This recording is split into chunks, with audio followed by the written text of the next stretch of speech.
This is Ken Pyle, and we're at the Parks Associates Smart Energy Summit. We're with Robby Simpson of General Electric Digital Energy.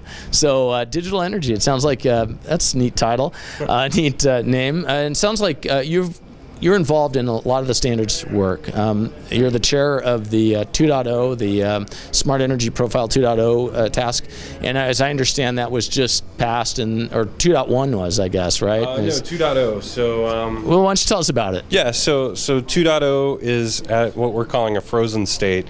There's a group called the Consortium for the Smart Energy Profile 2.0, or CSEP, that's been coordinating interoperability events and the certification of development of the certification materials. So we froze the specification and all those documents a little while back, and so those have been going through being used in those interop events because the rule is we don't really call a specification final until we have certified products, just in case something comes out of the testing and certification. That way we know it actually works as opposed to a pretty piece of paper. So what's the key distinctions between the 2.0 and the 1.0? So 2.0, one major feature is a move to an IP stack, an Internet Protocol stack. So that enables it. With 1.0, we were able to really figure out some of the key ways of doing energy management in the home, but 1.0 had limitations of only working on 802.15.4 or the ZigBee radio. So with a move to the Internet Protocol, as well as, for instance, ZigBee coming out with what they call ZigBee IP, or the ZigBee Internet Protocol stack for ZigBee, the Smart Energy Profile 2.0 will not just work on ZigBee, but Wi-Fi, any kind of power line carrier like home plug, or what the internet guys say is even two cans and a string, right? So anything that can run the Internet Protocol is Smart Energy Profile 2.0 should be able to run on it. That's a great explanation, and you're also involved with some other groups as well. It sounds like you do a lot of standards work. Oh yes, so I'm on the board of directors of the SGIP. I don't know if you've been following what's going on there, but originally the SGIP was an SGIP. I forgot the acronym. Smart Grid Interoperability Panel. Right. I'm one of those engineer types that have all these acronyms going. So the original Smart Grid Interoperability Panel was set up by NIST, the National Institutes of Standards Technology, as a public-private partnership, basically with funds from the government to get it up and going. So now it's transitioned to a nonprofit organization, 501c3, I believe, that is designed to be more of a sustaining mode, if you will, and continue now that the government funds are kind of going away at this point. So that transition is going quite well, and we now have over 100 members that have signed up for the new model. So it's going quite well. Well, and I guess it becomes very critical because you've got over 3,000 utilities in the U.S. and so it may seem, if you're in the urban areas, that there's only one. In reality, there's a lot, right? Correct. And quite frankly, a lot of the more rural cooperatives and municipalities, they oftentimes don't have the human resources to participate in all these various activities, but they also have their own organizations that are able to participate on behalf of them. So we do have, I believe, pretty good representation, for instance, in the SGIP of these municipalities and rural cooperatives, et cetera. But yeah, it's a matter of disseminating all that information is the real difficulty in this country, and quite frankly, and globally as well. So.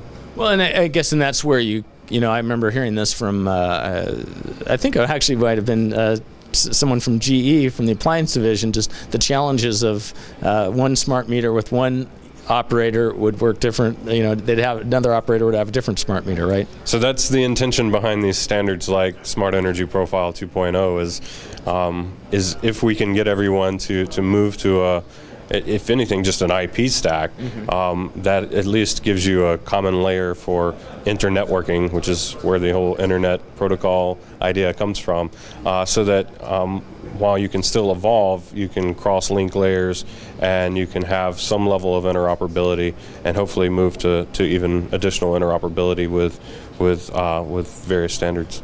With the 1.0 stuff, is there going to be some, legacy issues as far as, are they going to have to replace smart meters or replace modules or something? So that's a good question. I doubt anyone's going to just go wholesale replace things, because it just probably will not make economic sense. And the reality is, this is not the first time in history that new standards versions and new versions of anything have come out, and quite a lot of people are getting good use out of the 1.x family, if you will.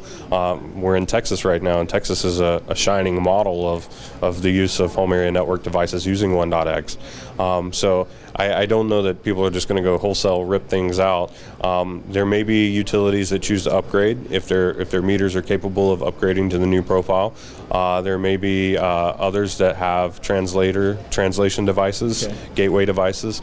That's also an option. Or there may be some that stick with the 1.x family for a while.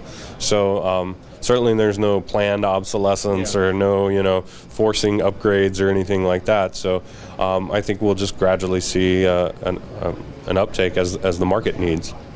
Well, and I guess that is one of the big challenges here. It was talked about last year, but it seems like it's reinforced this year, the whole idea of engaging the customers and getting them to actually, use the information or get the devices that'll use it for them. Absolutely, and that's honestly, one of the most exciting things I've found about this conference is I keep hearing the word convergence over and over and over again. That's one of my favorite phrases, especially. I know I keep harping on the use of IP, the Internet Protocol, but that's what that allows. Is now if you have a smart meter that speaks IP, you're getting data in from the cloud. You may have your security service, home automation, you name it. These can all be mashed together, if you will, and quite frankly, there'll probably be some brilliant startup company out there that comes up with some way of using all this information that none of us even thought about. So I firmly believe that convergence is going to happen, and it's a good thing.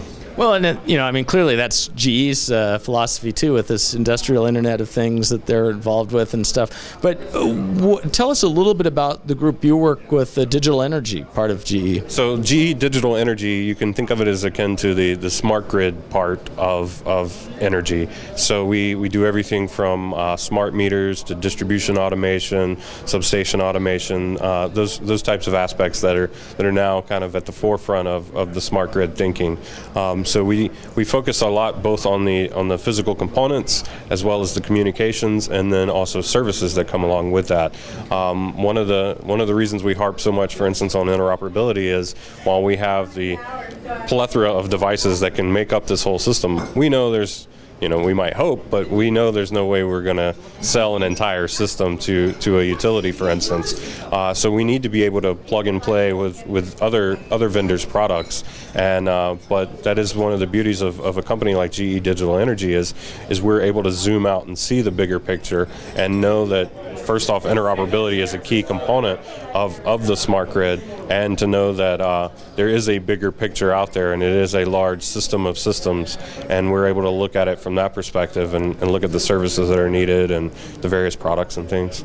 Well, it sounds like you are indeed bringing good things to life, so I appreciate your time, Robby. Thank you.